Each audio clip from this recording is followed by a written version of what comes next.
Bien, tenemos en línea ya a Daniel Barnaghi. Él es doctor en ciencia política, también es profesor titular de la Universidad Simón Bolívar, y vamos a hablar del impacto político que está representando este nuevo coronavirus, la COVID-19, en el mundo y en Venezuela. Doctor, bienvenido a Café con Calma. Muchísimas gracias, y gracias por honrarme con esta invitación el día de su cumpleaños, así que muy feliz cumpleaños para usted. Gracias, bienvenido a todo el municipio de Piedra a través de Excelente 107.9 FM. Bien, doctor, hablar de política quizás es un tema que junto a la economía genera preocupación, sobre todo entre los venezolanos. Hemos visto cómo los líderes del mundo han estado tomando decisiones en torno a cómo afrontar esta pandemia, este coronavirus. ¿Cuál es la lectura que le puede dar de forma resumida a nivel mundial de cuál es el impacto que la pandemia está teniendo en la política, en la forma de hacer política? Sí, bueno, obviamente para la mayor parte de los países la primera medida, la medida de choque, por llamarlo de alguna manera, fue la convocatoria al confinamiento, a la cuarentena, con distintas variaciones dependiendo del país. Eso hizo que obviamente desde los gobiernos centrales hubiera un mayor control sobre la sociedad, que en principio era dependiendo del tipo de país, se hizo en algunos sitios de forma un poco más autoritaria, en otros países de manera menos autoritaria, pero obviamente hubo un aumento del control central de los países de la población. Entonces, a medida que han ido pasando los días y las semanas, hemos visto dos tendencias a medida que pasa el tiempo. Una, donde ha habido países que esas medidas iniciales de contención social, de exigencia, de obediencia, fueron cediendo paulatinamente, fueron mejorando, donde los líderes y las lideresas que encabezan sistemas de gobierno central, bueno, pues fueron entendidas las medidas como que fueron transitorias, pero en otros países hay un aumento de el comportamiento quizás un poco más hacia el autoritarismo, donde algunos gobiernos decidieron mantener y continuar el control centralizado del poder, aprovechando la contingencia del COVID-19 para asegurar las políticas de control social. Entonces, bueno, estamos viendo un poquitico esas dos tendencias en este momento. Bueno, a mí me llamaba la atención que recientemente leí un artículo y donde señalaban que en el caso de El Salvador, con el presidente Bukele, Nayib Bukele, decía que pudiese convertirse en un tipo de caudillo por todas las medidas que está tomando para de alguna forma controlar a la población. Yo quisiera saber si pudiese tomar algunos ejemplos en el caso latinoamericano de quién pudiese estarlo haciendo o estar siendo lo más asertivo posible en las medidas que se han tomado y quienes quizás están siendo un poco erráticos. Sí, bueno, el caso del presidente Bukele tiene un estilo bastante diferente de hacer política de los convencionalismos de quienes lo antecedieron. Entonces ahí se mezcla un cambio de estilo con un cambio de orientación política. Eso no necesariamente habla de que va enfilado hacia un estilo autoritario, pero sí es un estilo bastante más directo que el de los antecesores, ¿no?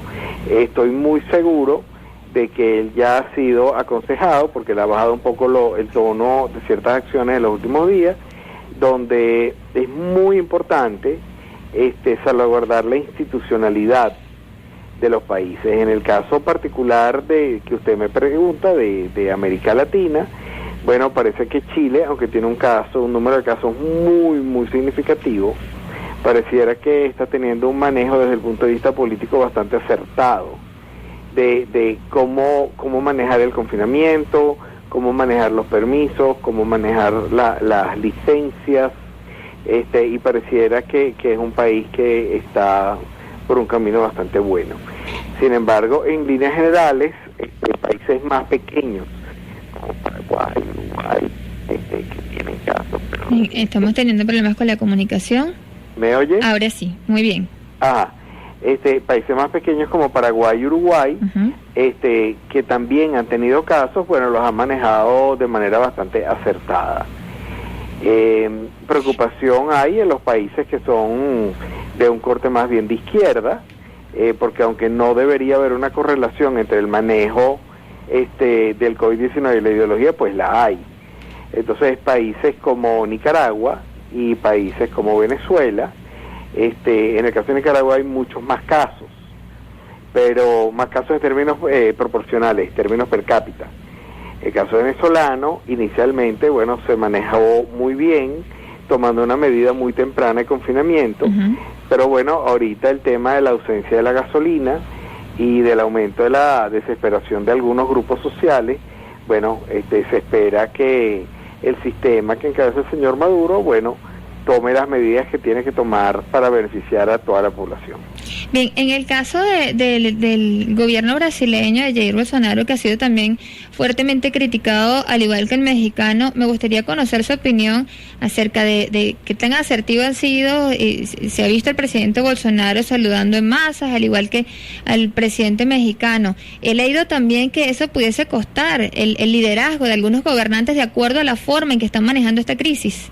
Sí, bueno, hubo, inicialmente cuando comenzó la pandemia, hubo dos pensamientos desde el punto de vista científico. Uno, que decía que, esta era una especie de gripe, que más o menos el 80% de la población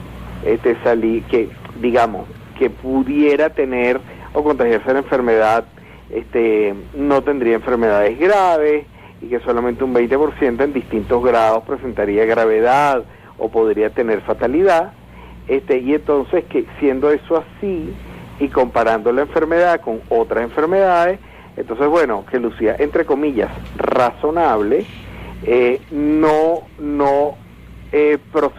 proceder a la cuarentena. Esa medida, curiosamente, aunque ideológicamente son opuestos el señor Bolsonaro y el presidente de México, López Obrador, tomaron la misma línea al principio. Y esa medida fue catastrófica, porque la diferencia entre esta enfermedad y todas las demás es la magnitud o la rata, lo que se conoce como la rata de contagio, la tasa de contagio, la contagiabilidad. Entonces, bueno, evidentemente, al haber tenido una enorme cantidad de casos que se llaman fútiles, debido a que se hubieran podido evitar con una cuarentena mucho más temprana, esos liderazgos están seriamente cuestionados. En el caso de Suecia, que también está llamando mucho la atención porque no han tomado las medidas de confinamiento y ellos comparan las cifras en cuanto a los fallecidos por la COVID-19, que son parecidos a los de España, que sí fueron a cuarentena y decían, bueno, que de alguna u otra forma están evitando el colapso económico. ¿Cuál es su opinión al respecto? ¿Qué tan positivo ha sido las medidas que se están tomando en este país, en Suecia? Sí, bueno, ahí yo tengo que incluir un elemento cultural dentro del análisis. La población del norte de Europa, en general, es una población que es poco proxémica. Es decir, no son tan proclives a que haya un contacto social permanente, y que no es necesario ordenar una política de confinamiento para que haya una natural tendencia al aislamiento y a la autoprotección, porque es un tema cultural, y es un tema que por cierto tiene que ver con la cultura, pero también con el clima. Son climas usualmente más fríos la mayor parte del año. Lo mismo pasa con otros países nórdicos que tienen una muy bajo índice de proxémica. Entonces no fue tan necesario proceder a tomar medidas obligantes, porque la misma población, que además es una población en promedio bastante educada, entendía cuál era la patología, entendía cuál era la forma de contagio, entonces automáticamente hubo un distanciamiento social. Distinto es España, donde la tendencia a la proxémica es muchísimo más alta y que la gente esté cerca una de la otra, entonces bueno, lamentablemente también el aspecto cultural influyó en cómo se contagió esta enfermedad. Bien, doctor, regresamos al territorio venezolano y me gustaría si podemos hacer una evaluación acerca de la política actual. ¿Cómo puede el país enfrentar o cómo está enfrentando la pandemia en este momento el gobierno del presidente Nicolás Maduro en un país convulso políticamente desde hace algún tiempo? Sí, hay un aumento del crispamiento social porque la ausencia de gasolina hace directamente aumentar el temor de que pueda haber ausencia de alimentos fundamentales y perecederos en los anaqueles de los abastos, supermercados, etcétera, de los mercados.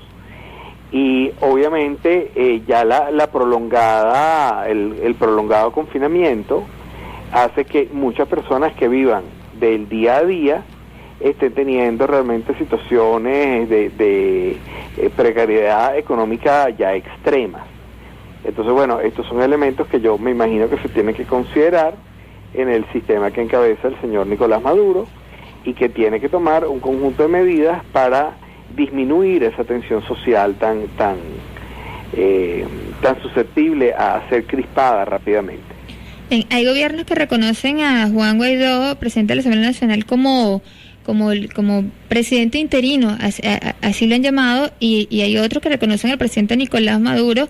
Entonces, ¿cómo se puede llegar a un acuerdo? ¿Cómo se pueden encontrar soluciones cuando vemos que recientemente el gobierno venezolano ha sido una petición de un préstamo, de un crédito del Fondo Monetario Internacional y era negado por no tener realmente, por no tener claridad en la política venezolana? Muchos países están acudiendo al FMI, Venezuela ya lo hizo y fue negado. ¿Qué soluciones se pudiesen plantear en este conflicto político que vive Venezuela? Sí, bueno, efectivamente, usted lo señala acertadamente. El ingeniero Juan Guaidó, como presidente de la Asamblea Nacional, algunos países lo han reconocido como líder interino del país, a consecuencia de que las condiciones de las elecciones de mayo del 2018, ya por cumplirse 2 años, por cierto, no cumplieron ni con los extremos legales ni de legitimidad que se exige en la comunidad internacional. Sin embargo, en la política realista, pues el poder lo tiene quien tiene las armas y no quien tiene la diplomacia. Entonces, en este caso, el ingeniero Juan Guaidó, que sin duda desde el punto de vista diplomático ha hecho un trabajo encomiable para que el resto del orbe entienda la situación del país, bueno, no tiene un poder real, para bien o para mal, depende como usted lo quiera ver. El hecho concreto es que el Fondo Monetario Internacional, el Banco Mundial, son instituciones multilaterales que se manejan a través del concepto societario, por decirlo de alguna manera, es decir, que los países que los integran, los miembros, son los que en última instancia avalan los movimientos financieros de esos multilaterales y en particular en el caso del Fondo Monetario Internacional. Entonces, hasta que no haya un reconocimiento de estos entes multilaterales, de un presidente que ha sido elegido de manera legítima y legal, bueno, ellos se van a abstener de ayudar. Sin embargo, el sistema que encabeza el señor Nicolás Maduro cuenta con otros aliados, que son China, Rusia, Irán y, bueno, Turquía, y quizás en un menor grado económico Cuba. Y bueno, esos son los países que le han tendido y le siguen tendiendo la mano al señor Nicolás Maduro y al sistema. Bien, nosotros le agradecemos mucho por su tiempo. Sé que el tema es bastante amplio y nos gustaría volver a tenerle en otra oportunidad dentro de poco tiempo. Por favor, doctor, gracias por su tiempo para Café con Calma, para el municipio de Piar. Gracias a ustedes, saludos al municipio y saludos a ustedes, espero que sigan disfrutando su cumpleaños. Muchas gracias. Bien, agradecemos nuevamente a Daniel Barnaghi, él es doctor en Ciencia Política, titular de la Universidad Simón Bolívar, hablando del impacto de este nuevo coronavirus COVID-19 en el aspecto político.